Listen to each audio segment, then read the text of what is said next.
Selamat pagi buat kita semua. Pada pagi hari ini saya mau melanjutkan membaca Alkitab di buku Kejadian pasal yang ke-24. Di judul pasal yang ke-24 perikopnya adalah Ribka dipinang bagi Ishak. Ayat yang pertama. Adapun Abraham telah tua dan lanjut umurnya, serta diberkati Tuhan dalam segala hal. Berkatalah Abraham kepada hambanya yang paling tua dan dalam rumahnya, yang menjadi kuasa atas segala kepunyaannya. Katanya, Baiklah,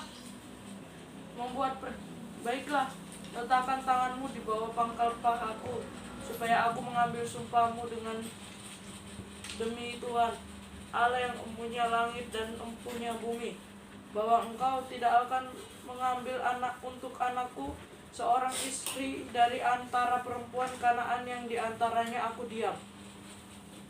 Tetapi engkau harus pergi ke negeriku dan kepada sanak saudaraku untuk mengambil seorang istri bagi Ishak anakku.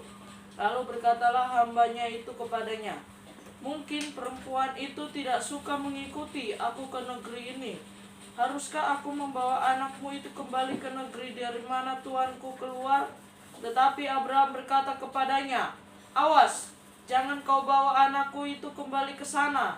Tuhan Allah yang punya langit dan yang telah memanggil aku dari rumah ayahku serta dari negeri sanak saudaraku, dan yang telah berfirman kepadaku serta yang bersumpah kepadaku, demikian kepada keturunanmu lah akan kuberikan negeri ini. Dialah juga akan mengutus malaikatnya berjalan di depanmu, sehingga engkau dapat mengambil seorang istri dari sana untuk anakku. Tetapi jika perempuan itu tidak mau mengikuti engkau, maka lepaslah engkau dari sumpahmu kepadaku ini. Hanya saja janganlah anakku itu kau bawa kembali ke sana. Lalu hamba itu meletakkan tangannya di bawah pangkal paha Abraham tuannya dan bersumpah kepadanya tentang hal itu.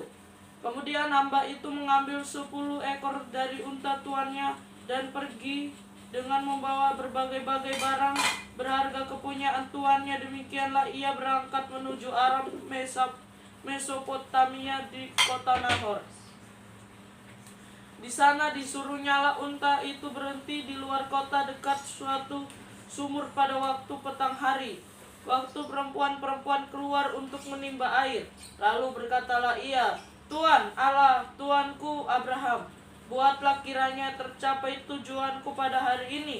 Tujuanku lah kasih setiamu kepada Tuanku Abraham. Di sini aku berdiri di dekat mata air, dan anak-anak perempuan penduduk kota ini datang keluar untuk menimba air. Kiranya terjadilah begini, anak gadis, kepada siapa aku berkata, Tolong miringkan buyungmu itu, supaya aku minum. Dan yang menjawab, Minumlah. Dan unta-untamu juga akan kuberi minum. Dialah kiranya yang kau tentukan bagi hambamu Ishak.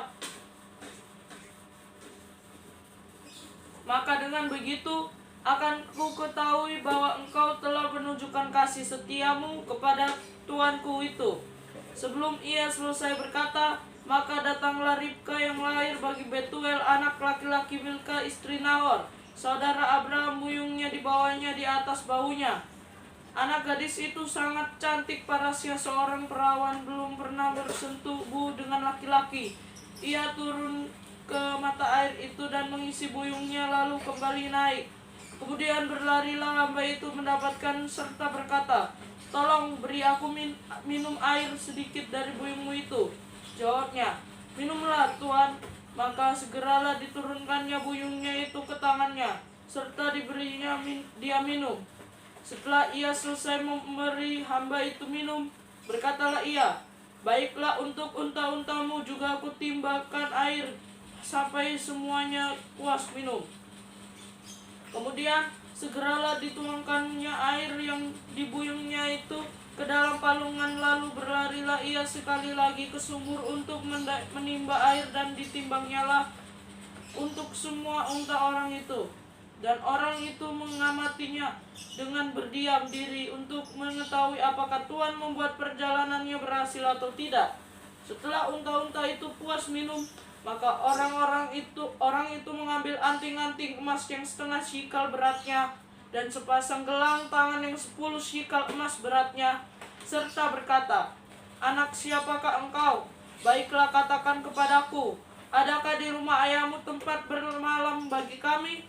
Lalu jawabnya kepadanya, "Ayahku Betuel, anak Milka, yang melahirkannya bagi Nahor."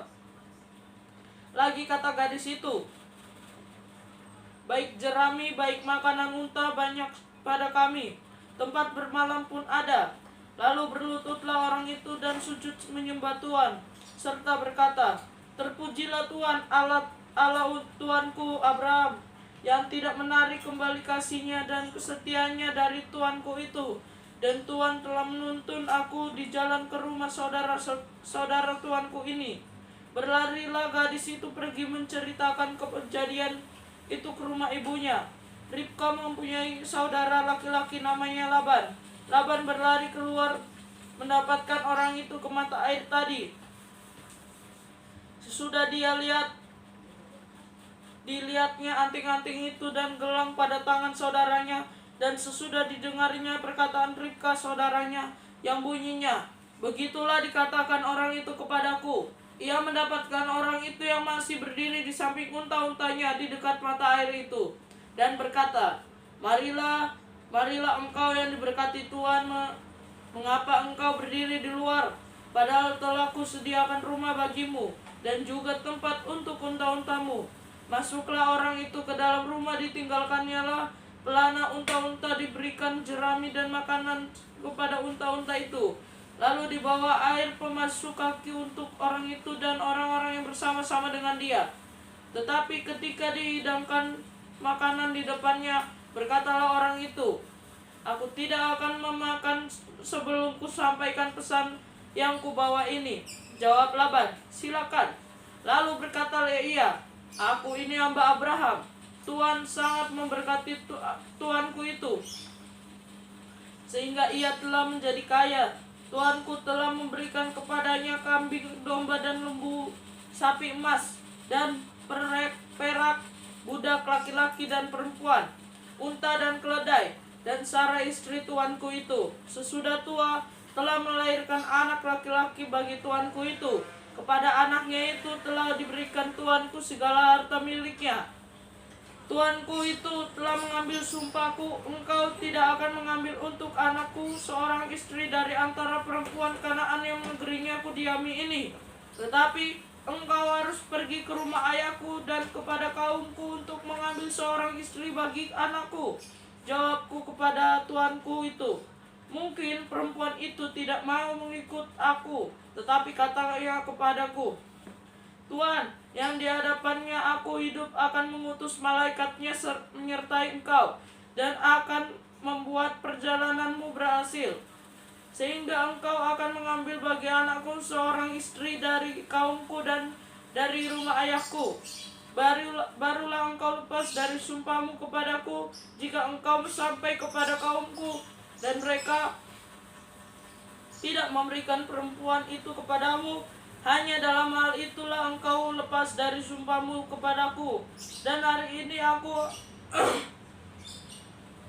sampaikan ke mata air tadi."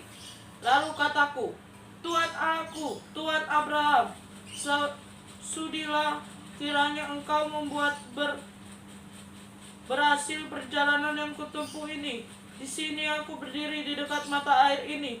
Kiranya terjadi begini apabila seorang gadis yang datang keluar untuk menimba air, dan aku berkata kepadanya, 'Tolong berikan aku minum air sedikit dari buyungmu itu.' Dan ia menjawab, 'Minumlah, dan untuk unta-untamu juga akan kutimba air.' Dialah kiranya istri yang telah Tuhan tentukan bagi anak tuanku itu. Belum lagi aku habis berkata dalam hatiku, Ribka telah datang membawa buyung di atas baunya dan turun ke mata air itu, lalu menimba air. Kataku kepadanya, 'Tolong berikan aku minum.' Segeralah ia menurunkan buyung itu dari atas baunya, serta berkata, 'Minumlah, dan unta-untamu juga akan kuberi minum.' Lalu aku minum, dan unta-unta itu juga diberinya minum. Sesudah itu aku bertanya kepadanya, "Anak siapakah engkau?" Jawabnya, "Ayahku Betuel, anak Nahor, yang dilahirkan Milka." Lalu aku mengenakan anting-anting pada hidungnya dan gelang pada tangannya. Kemudian berlututlah aku dan sujud menyembah Tuhan serta memuji Tuhan Allah Tuanku Abraham, yang telah menuntun aku di jalan yang benar untuk mengambil anak perempuan saudara tuanku ini bagi anaknya. Jadi sekarang apabila kamu mau menunjukkan kasih dan setia kepada tuanku itu, beritakanlah kepadaku, dan jika tidak, beritahukanlah juga kepadaku, supaya aku tahu entah berpaling ke kanan atau ke kiri. Lalu Laban dan Betuel menjawab, "Semuanya ini datangnya dari Tuhan. Kami tidak dapat mengatakan kepadamu baiknya atau buruknya. Lihat, Ribka ada di depanmu. Bawalah dia dan pergilah supaya ia menjadi istri anak tuanmu, seperti yang difirmankan Tuhan." Ketika hamba Abraham itu mendengar perkataan mereka, sujudlah ia sampai ke tanah menyembah Tuhan. Kemudian hamba itu mengeluarkan perhiasan emas dan perak serta pakaian kebesaran dan memberikan semuanya itu kepada Ribka. Juga kepada saudaranya dan kepada ibunya diberikannya pemberian yang indah-indah. Sesudah itu makan dan minumlah mereka, ia dan orang-orang yang bersama-sama dengan dia, dan mereka bermalam di situ. Paginya sesudah mereka bangun, berkatalah hamba itu, "Lepaskanlah aku pulang kepada tuanku." Tetapi saudara Ribka berkata, serta ibunya juga, "Biarkanlah anak gadis itu tinggal pada kami barang 10 hari lagi. Kemudian bolehlah engkau pergi." Tetapi jawabnya kepada mereka, Janganlah tahan aku, sedang Tuhan telah membuat perjalananku berhasil. Lepaslah aku supaya aku pulang kepada tuanku." Kata mereka, "Baiklah, kita panggil anak gadis itu dan menanyakan kepada sendiri." Lalu mereka memanggil Ribka dan berkata kepadanya, "Maukah engkau pergi beserta orang ini?" Jawabnya, "Mau." Maka Ribka saudara mereka itu dan inang pengasuhnya beserta hamba Abraham dan orang-orang dibiarkan mereka pergi. Dan mereka memberkati Ribka. Kata mereka kepadanya, "Saudara kami, moga-moga engkau menjadi beribu-ribu laksa, dan moga-moga keturunanmu menduduki kota-kota musuhnya." Lalu berkemaslah Ribka beserta hamba-hambanya perempuan, dan mereka naik unta mengikuti orang itu. Demikianlah hamba itu membawa Ribka, lalu berjalan pulang. Adapun Ishak telah datang dari arah sumur Laheroi. Ia tinggal di tanah Negeb. Menjelang senja, Ishak sedang keluar untuk berjalan-jalan di padang. Ia menyayangkan pandangannya, maka dilihatnya lah ada unta-unta datang. Ribka juga melayangkan pandangannya, dan ketika dilihatnya Ishak, turunlah ia dari untanya. Katanya kepada hamba itu, "Siapakah laki-laki itu yang berjalan di padang ke arah kita?" Jawab hamba itu, "Dialah tuanku itu." Lalu Ribka mengambil telukannya dan bertelungkulah ia. Kemudian hamba itu menceritakan kepada Ishak segala yang dilakukannya. Lalu Ishak membawa Ribka ke dalam kemah Sara ibunya dan mengambil dia menjadi istri Ishak. Istrinya Ishak mencintainya, dan demikian ia diliburkan setelah ibunya meninggal. Semoga firman Tuhan yang telah saya bacakan ini dapat memotivasi kita dalam kehidupan kita sehari-hari, agar pembacaan pada pagi hari ini semoga bermanfaat di dalam kehidupan kita sehari-hari, dalam belajar, dalam bekerja. Tuhan Yesus memberkati. Amin.